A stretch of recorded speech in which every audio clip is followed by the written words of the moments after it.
Hello friends, আবার একটা সেই গ্রামের বিচিত্র রূপ তুলে ধরলাম। ভালো করে দেখছি একটা পুকুর, আর ওই পুকুরের মধ্যিখান দিয়ে সব নেট টাঙানো আছে। তো পুকুরে যেমন নিচে জলে বিভিন্ন রকম মাছ আছে বড় বড়, আমরা ভালো করে দেখলে দেখতে পাবো যে একটা কলা পাতা, কলা গাছের পাতাকে একটা মাছ জলের তলায় নিয়ে চলে যাচ্ছে। বড় মাছ, 4 কিলো 5 কিলো এরকম সাইজের মাছ। ভালো করে দেখলে আমরা দেখতে পাবো মাছটাকে।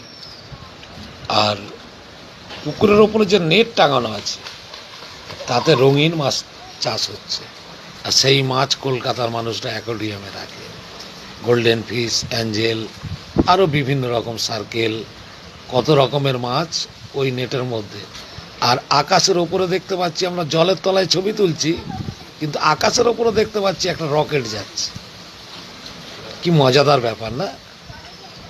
আমি জলের তলার ছবি তুলছি কিন্তু সেই সুন্দর দৃশ্যটা ভেসে উঠেছে, সেই রকেটটা যাচ্ছে।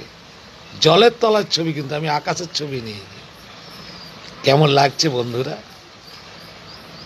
ভালো লাগলে আপনারা লাইক, কমেন্ট, শেয়ার করবেন।